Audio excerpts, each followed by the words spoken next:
content de se retrouver pour chanter, partager ensemble ces temps de prière, ces temps d'émotion aussi.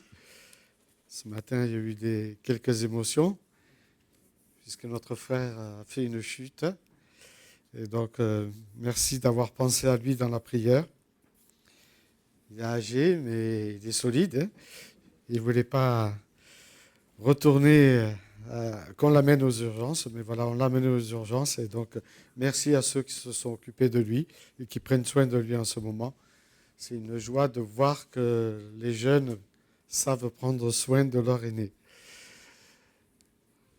Donc, nous avons tous vu, en tout cas, on voit chacun de nous dans nos villes ou dans nos villages ou sur les places des villages, il y a souvent des mémoriaux en principe dans ces villages. Et on peut se poser la question, mais pourquoi sont-ils là? Il y a tant d'années, pourquoi encore sont-ils là dans cette présence? Ben, tout simplement parce qu'ils veulent nous rappeler des événements importants, des événements qui ont marqué l'histoire, et parce que notre mémoire est quand même assez fragile et qu'elle a tendance à oublier, et parfois même elle est sélective, hein, on le sait. Et un mémorial, ce n'est pas seulement une pierre ou un morceau de bois, mais c'est plutôt la réponse à l'oubli que nous pouvons avoir les uns les autres. Et vous le savez aussi bien que moi, le temps passe, il passe très vite, et les témoins disparaissent. Et quand les témoins disparaissent, les émotions s'estompent. C'est quelque chose qui est naturel, on pourrait dire, entre guillemets. Et c'est pour cette raison que les mémoriaux, en tout cas, ils sont là pour cela. C'est précisément pour prendre le relais de notre mémoire qui pourrait être ou faire avoir des défaillances. Leur rôle est toujours de fixer un collectif ou quelque chose d'individuel afin de le rendre plus accessible, plus visible, on dirait, parce qu'on risque d'être des hommes et des femmes qui oublient. Et même quand c'est inconfortable, les mémorials sont là. Grâce à eux, nous pouvons transmettre la souffrance qu'il y a derrière, le courage aussi qu'il y a derrière, les erreurs aussi, les sacrifices. Et parfois, il peut nous arriver de passer devant un mémorial parce qu'on est distrait et on n'y prête pas d'attention. Et pourtant, ce mémorial nous murmure à l'oreille, souviens-toi. Souviens-toi de ces événements-là. En tout cas, l'événement qu'il est censé représenter. Dans de nombreuses traditions, y compris dans les traditions bibliques, parce qu'il y a des traditions qui sont bonnes, la Bible nous en parle, et l'apôtre Paul dans 1 Corinthiens 11, justement, quand il retrace le mémorial de la Sainte Seine, il nous dit qu'il a reçu cette tradition de la part du Seigneur. Donc ça signifie qu'il y a des traditions qui sont bonnes, et dans la Bible, on trouve des traditions, des mémorials qui ont été érigés, une pierre par exemple, ou un autel, et même dans d'autres religions, il y a aussi des autels, des mémorials pour rappeler, pour se souvenir, afin de ne pas oublier les événements passés. Et donc, j'ai choisi plusieurs textes, mais j'en dirai qu'un, puisque les autres ont été lus avant. Mais c'est le texte de Deutéronome qui m'a le plus interpellé, au chapitre 8 du livre du Deutéronome, et à partir du verset 11, où il est dit « Veille bien ou fais attention ou prends garde à ne pas oublier l'Éternel ton Dieu, au point de ne pas respecter ou négliger ses commandements, ses règles, coutumes, suivant les traductions, ses perceptions ou ses lois que je te donne aujourd'hui. Lorsque tu mangeras à satiété, lorsque tu construiras et habiteras de belles maisons, lorsque tu verras ton gros et ton petit bétail se multiplier ou s'accumuler, lorsque tu verras ton argent et ton or augmenter, et tout ce qui est à toi qui se développe, fais attention ou prends garde. Ne laisse pas ton cœur s'enorgueillir et n'oublie pas l'Éternel ton Dieu. C'est lui qui t'a fait sortir de l'Égypte, de la maison de l'esclavage, et qui t'a fait marcher dans ce grand et affreux désert où il y avait des serpents brûlants et des scorpions venimeux, dans des endroits arides et qui étaient sans eau, et qui l'a fait jaillir pour toi de l'eau du rocher le plus dur, qui t'a fait manger dans le désert la manne inconnue à tes ancêtres, afin de t'humilier et de te mettre à l'épreuve, pour te faire prendre conscience du bien qu'il voulait faire dans l'avenir. Fais attention à ne pas dire dans ton cœur, c'est par ma force, c'est par ma puissance et par cette main que j'ai pu acquérir richesse et bienfaits. Souviens-toi de l'Éternel ton Dieu, car c'est lui qui te donne la force pour acquérir, afin de confirmer, comme il le fait aujourd'hui, son alliance, qu'il a conçue avec tes ancêtres en prêtant serment. Si tu oublies l'Éternel ton Dieu et suis d'autres dieux, ou si tu te mets à genoux devant d'autres dieux, si tu les sers, tu te prosternes devant eux, je vous avertis expressément aujourd'hui que vous périrez. Vous périrez comme les nations que l'Éternel fait disparaître devant vous, parce que vous n'aurez pas écouté l'Éternel, votre Dieu. Voilà un texte que Moïse nous a laissé pour nous mettre en garde sur l'oubli. Et donc, le texte qu'a fait allusion notre frère Michel, c'est 1 Corinthiens 11, au verset 23, où là aussi, il est question de se souvenir.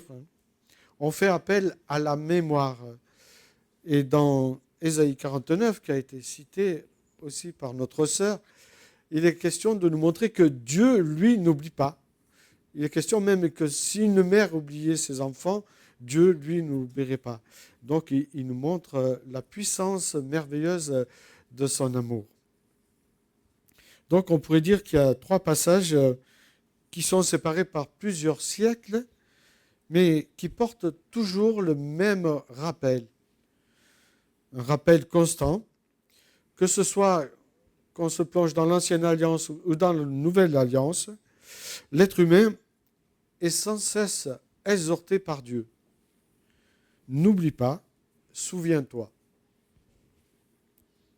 Cette injonction révèle quand même une fragilité propre à tout être humain. Sa tendance de l'être humain, c'est oublier les œuvres, les bienfaits, la fidélité de Dieu envers lui. En revanche, lorsqu'il est question de Dieu, l'Écriture présente une toute autre réalité. Dieu, lui, n'oublie pas et ne nous oublie pas. Il prend soin de nous. Ça a été dit en introduction. Sa mémoire n'est ni sélective, ni affectée par le temps, ni affectée non plus par les circonstances de la vie courante. Dieu nous dit qu'il se souvient de son alliance, de son peuple et de chacune de ses promesses qu'il lui a faites. Et pour nous, c'est quelque chose de réconfortant de savoir que Dieu se souvient de cette alliance qu'il a fait avec nous le jour de notre conversion, le jour de notre rencontre avec lui. Dieu n'oublie pas.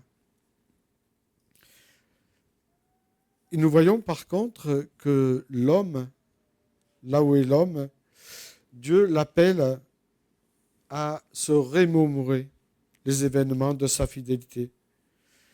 Dieu, lui, par contre, manifeste une fidélité qui est constante dans l'Écriture, parce qu'elle est tout simplement enracinée dans cet amour qu'on a traduit par l'amour agapé, un amour que nous ne pouvons pas traduire et qui a été traduit justement pour montrer comment l'amour de Dieu était profond, comment son amour était long, haut et large. Un amour qu'on ne peut pas définir, puisqu'il nous est dit qu'il nous aime avant de l'avoir aimé. Il nous aime alors que nous lui tournons le dos. C'est un amour incroyable, on pourrait dire. Et cet amour est enraciné en la personne de Jésus-Christ.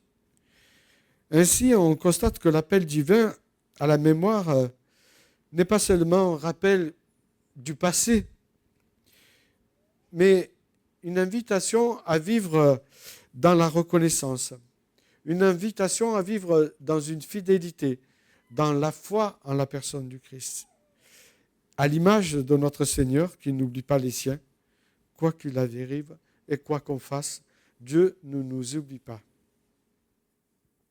Et si on se plonge un peu dans les synonymes de l'oubli dans le dictionnaire, nous constatons qu'il ne s'agit pas d'une seule réalité, mais de plusieurs attitudes du cœur et de l'esprit. Et je trouve que c'est assez intéressant parce que ça nous donne quelques pistes. L'oubli, parfois, peut être dû à une certaine défaillance de notre mémoire, mais aussi parce qu'on n'a pas eu une certaine, ou alors on a eu plutôt une inattention ou de la négligence vis-à-vis de ceux qu'on a vécus ou ceux qu'on a reçus ou ceux qu'on a entendus. Il peut prendre cette forme d'omission parfois. On ne s'est même pas aperçu que Dieu était intervenu dans notre vie. Et là, ce matin, justement, il y avait un docteur qui était là pour penser les blessures de notre frère, avec d'autres personnes, bien sûr. Mais il n'y a pas de hasard. Dieu prend soin de ses enfants. Et ça, c'est quelque chose d'extraordinaire. Il peut prendre la forme aussi de distraction, voire d'un éloignement progressif que nous avons les uns les autres, parce qu'on est pris par le temps, parce qu'on est pris par les événements, parce qu'on est pris par des multiples activités. Alors, progressivement, on oublie ce que Dieu a fait pour nous. Quand on regarde dans l'Ancien Testament, si on regarde un peu l'Ancien Testament, le verbe hébreu qui est défini, c'est shaka, qui revient une centaine de fois. Et ça signifie ne plus tenir compte. C'est aussi assimilé à la négligence, à cesser de ne plus prendre soin. En fait, ça se traduit, c'est agir comme si Dieu n'existait pas. Et je trouve ça très fort dans le terme hébreu. On constate que ce n'est pas un oubli de mémoire, comme on pourrait l'avoir, mais plutôt l'oubli d'une alliance qu'on a conclue et que Dieu plutôt a conclue avec chacun de nous lors de notre conversion. L'oubli dans le dictionnaire peut révéler aussi une lacune, mais aussi une certaine indifférence ou encore une inobservation, c'est-à-dire de ne prendre plus garde, de ne plus veiller à se confier à Dieu, à se confier à nos propres forces. Et le Deutéronome rappelle cela, justement. Il rappelle au peuple d'Israël que quand ils vont rentrer dans cette terre promise, ça ne va pas être de la tarte, mais quand même, ils vont avoir une vie prospère. Et il leur dit, faites attention. Votre prospérité, vous la devez à Dieu. Et quand on réussit dans la vie, on le doit à Dieu. Il faut faire attention que quand les choses, on va dire, s'enchaînent une derrière l'autre, où on voit qu'on réussit sans arrêt, on a tendance parfois, en tout cas moi ça m'est arrivé, de croire que ça vient de notre stratégie, de nos forces. Mais non, Dieu nous dit attention. Tu es mon enfant et je te fais grâce sur grâce. N'oublie pas que tout vient de moi. on peut comprendre qu'oublier Dieu n'est pas toujours perdre son souvenir. Ce n'est pas seulement perdre le souvenir de Dieu, mais c'est cesser de lui accorder l'attention qu'il demande qu'on lui prête. L'attention qu'il lui est due. Vous savez, dans ce livre, il est dit, tu aimeras le Seigneur ton Dieu, tout ton cœur, toute ton âme, toute ta pensée. Donc, en fait, il nous est demandé de l'aimer de tout notre être, en fait. Et donc, d'être consacré à Dieu pour justement être cette lettre écrite dont Paul parle, qui peut avoir le goût de la vie plutôt que de la mort. C'est-à-dire remettre ou mettre ou apprendre à mettre Christ au centre de notre vie en observant, et le Deutéronome est assez clair, en observant sa parole dans son intégrité. Aujourd'hui, dans notre monde moderne, nous avons tendance à faire des réformes, à vouloir des réformes un peu partout. Bon, il y a des réformes qui sont bonnes. Hein. Au XVIe siècle, il y a eu la bonne réforme pour qu'on puisse revenir à l'écriture. Mais attention de ne pas vouloir réformer le contenu de l'écriture sous prétexte de vouloir être à la page. C'est nous qui devons nous réformer. Ce n'est pas l'écriture qui doit être réformée. C'est pourquoi l'appel biblique à se souvenir n'est pas seulement un appel à la mémoire, mais un appel à la vigilance spirituelle. Où Timothée recevra de la part de l'apôtre Paul cette force de ce texte qui est dit dans 2 Timothée 3,16, toute écriture est inspirée de Dieu. Elle est utile pour convaincre, pour corriger, pour redresser. Et puis le livre de l'Apocalypse, il termine justement par cela. De ne rien rajouter, de ne rien ajouter à l'écriture. Si on veut continuer à être dans l'assurance du salut. Donc c'est un appel à la vigilance, mais aussi à une relation vivante avec notre Dieu, malgré nos imperfections.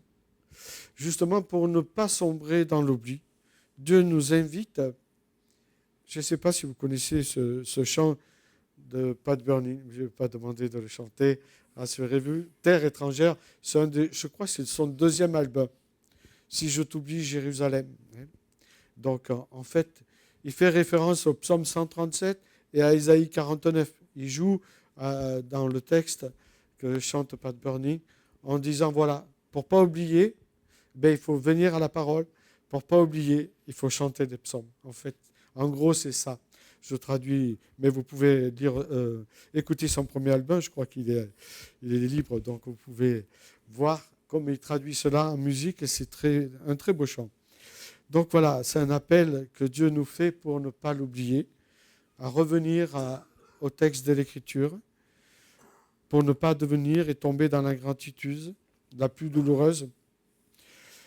Et parfois, l'ingratitude, elle n'est pas faite seulement de mots, vous savez. Parce qu'on croit que l'ingratitude, c'est dans des mots durs, même pas forcément. Elle peut se cacher souvent dans le silence de ceux qui ont tout donné pour quelqu'un, un peu comme des parents qui ont tout donné pour leur enfant, et puis leurs enfants, ils font silence, silence radio. C'est terrible ça, d'être coupé de ses enfants. Je ne dis pas qu'il n'y a pas des circonstances, mais c'est quand même terrible, quelles que soient les circonstances. Non, souvent, ça cache, ces silences, ça cache, pour les parents, en tout cas, une souffrance. Mais Dieu, au travers de cet oubli auquel il fait répétition dans sa parole, il nous donne un avertissement. Et toujours dans le livre du Deutéronome, au chapitre 4, verset 9, il est dit seulement « Prends garde à toi ». Prends garde à toi, ça s'adresse à chacun de nous, jeunes et moins jeunes. Veille attentivement à ton âme. Donc là aussi, nous devons veiller à notre âme. Et puis il poursuit tous les jours de ta vie. Et pas que dimanche. Hein. Dimanche, on se retrouve, célébrer Dieu. Mais non, tous les jours de ta vie. De peur que tu n'oublies les choses que tes yeux ont vues. De peur que tu n'oublies ce que Dieu a fait dans ta vie. Et qu'elles sortent de ton cœur. Et puis, il poursuit en disant, justement, et en parlant de transmission, enseigne-les à tes enfants et à tes petits-enfants même.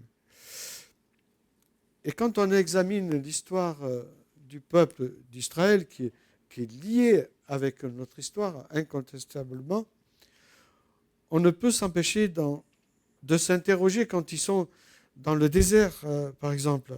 Comment ils ont pu oublier si rapidement ces nombreuses interventions de Dieu? Ils ont vu la mer s'ouvrir, la mer Rouge s'ouvrir. Ils ont vu les miracles aussi, ou entendu en tout cas, les miracles que Moïse avait fait devant Pharaon. Ils ont vu toutes ces plaies, ils ont vécu cela. Et puis quand ils sont dans le désert, les voilà qui commencent à murmurer. Et c'est quelques semaines après, quoi. Ce qui leur a valu de faire un beau détour. Ils se plaignent. Ils se sont plaints. Bon, ils n'étaient pas français pourtant, mais ils se sont plaints à un moment donné du manque d'eau, de la nourriture. Et là, Dieu va casser le rocher. Et Dieu va leur donner de la manne pour qu'ils en regorgent par leurs narines. Il va leur donner aussi de la viande qu'ils n'en peuvent plus. Voilà, tellement qu'ils avaient énervé Dieu, quoi. On peut se demander comment ils ont pu oublier tout ce que Dieu avait fait pour eux. On pourrait dire qu'Israël souffrait d'une certaine amnésie spirituelle peut-être. Mais au fond, sommes-nous parfois nous-mêmes amnésiques de tout ce que Dieu a accompli dans nos vies, dans nos familles, dans nos églises, au travail aussi? Moïse, lui, connaissait bien son peuple. Il a supporté pendant longtemps. Il sait que tout, lorsque va bien aussi, quand ça va mal, il sait qu'il rouspète. Ça, c'est comme ça. Mais quand tout va bien, eh bien, le peuple a tendance à oublier. Et quand on est trop dans une certaine... quand on surfe sur la vague, on pourrait dire, on a tendance à oublier les bienfaits de Dieu. C'est pourquoi, sous l'inspiration de l'Esprit, Moïse enseigne et met en garde le peuple d'Israël à l'avance. Avant qu'ils oublient, il les met en garde. Il dit qu'il y a des dangers à la prospérité. Il ne nous dit pas qu'on ne peut pas avoir de la prospérité, loin de là. Et heureusement qu'il y a des gens qui ont une certaine richesse pour pouvoir partager. Mais il nous dit de faire attention aussi à l'orgueil, au confort. Et on sait que le confort, trop de confort, ça peut tuer notre foi. Alors que quand on regarde les églises persécutées, qui sont dans un inconfort incontestable, qui souffrent des choses incroyables, nous voyons des réveils partout. Ça ne peut rien comprendre. Il nous dit de faire attention à l'idolâtrie. L'idolâtrie, ça peut prendre diverses formes. L'idolâtrie, ce n'est pas seulement des statues. Ça, c'est facile à reconnaître. Mais on peut être idolâtre de beaucoup de choses.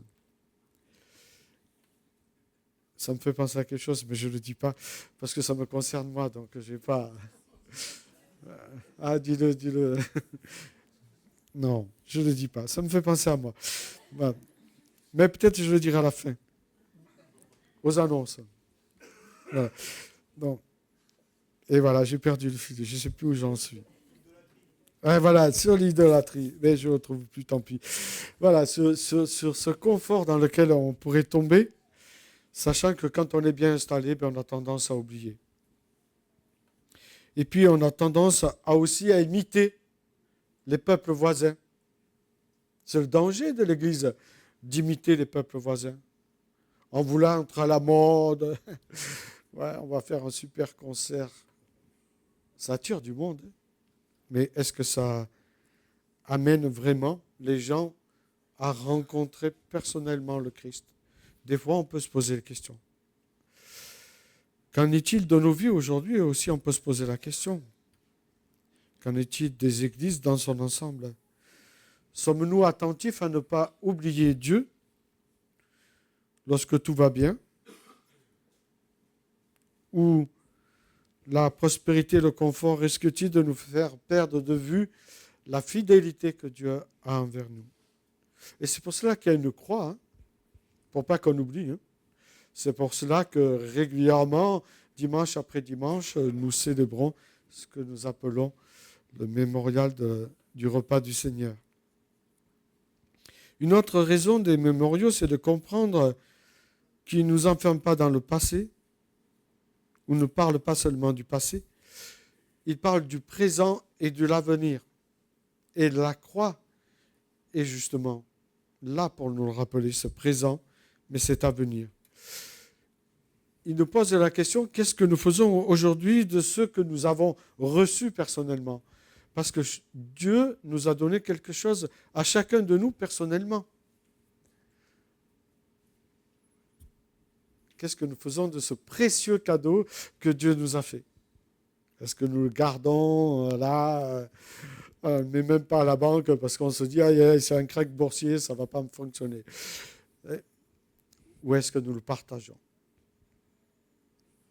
C'est une question qu'on peut se poser. Pour nous, chrétiens, en tout cas, je crois que le mémorial par excellence, c'est la croix. Et nous le retrouvons dans nos églises. Mais aussi dans les places des villages, dans les places des villes. Même si certains ont tendance à les enlever parce qu'il ne faut pas influencer certains, quoi. C'est dire que la croix est une folie pour ceux qui périssent, en fait. Hein. Une croix, ça gêne. Pourtant, il y a plein de panneaux qui pourraient gêner dans la ville. Hein. Mais non, la croix le gêne plus que les panneaux. La croix, elle nous rappelle l'événement central de notre foi, de notre espérance. Elle nous invite à nous poser la question. Elle nous invite justement à ne pas oublier le pourquoi et le prix de cet immense sacrifice qu'a eu le Christ pour nous. Dieu appelle depuis des générations son peuple à se souvenir de ses œuvres. Et on se demande pourquoi. Moi, je suis assez oublieux et j'ai un agenda, mais bon, même avec l'agenda, j'oublie. Heureusement, je ne suis pas tout seul. Dans la Nouvelle Alliance, Jésus lui-même dit « Faites ceci en mémoire de moi ». Donc, là, on peut voir que la Sainte Seine n'est pas simplement un rituel, hein, une tradition, même on pourrait, entre guillemets, mais c'est un acte de mémoire spirituelle. Et pour que ça rentre dans notre tête et qu'on prenne conscience de ce que le Christ a accompli. C'est se souvenir d'un Christ qui a donné sa vie pour nous, c'est-à-dire qu'il a été crucifié, qu'il a été mis au tombeau pendant 3 jours, enfin à peu près, et puis qu'il est ressuscité. Et qui vit maintenant auprès du Père et qui l'intercède auprès de Dieu. Il est le seul qui peut intercéder pour nous auprès de Dieu. C'est recentrer notre foi sur la croix et proclamer notre espérance. Proclamer aussi que cette espérance que nous avons reçue ne vient pas de nous, mais de celui qui nous a fait une pure grâce, comme le dit l'apôtre Paul dans Éphésiens chapitre 2, verset 8. La foi chrétienne est une foi nourrie par le souvenir vivant des œuvres de Dieu. Dieu nous répète inlassablement tout au long de l'histoire, tout au long de notre histoire, il nous rappelle et il nous chuchote à l'oreille, n'oublie pas, souviens-toi de moi. Je vous invite à prier. Seigneur notre Dieu, nous voulons te dire merci. Merci pour les privilèges de te connaître. Merci pour le privilège d'avoir cette parole et de pouvoir y avoir accès en toute liberté. Donne-nous, Seigneur, que vraiment elle soit une lampe sur notre sentier. Cette lumière qui éclaire nos vies, que vraiment nous y faisons référence régulièrement pour savoir ce que tu attends de chacun de nous. Merci de nous rappeler, Seigneur, que tu as tout donné pour nous et donne-nous d'être reconnaissants. Et dans cette reconnaissance, apprends-nous à ne pas oublier tout ce que tu fais jour après jour dans nos vies pour te rendre grâce continuellement. Seigneur, nous te prions pour notre frère aussi et nous te demandons de mettre ta main guérissante sur lui. Merci pour tout ce qu'il nous apporte et merci pour tout ce qu'il va continuer de nous apporter. Et nous te rendons grâce pour cet événement qui nous montre combien notre vie est fragile, combien parfois un petit obstacle peut nous faire chuter, combien parfois il faut juste un grain de sable dans les rouages de notre foi spirituelle pour justement enrayer cette marche avec toi.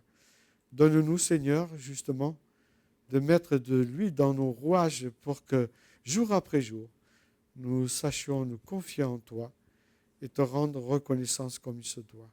Au nom de Jésus-Christ. Amen.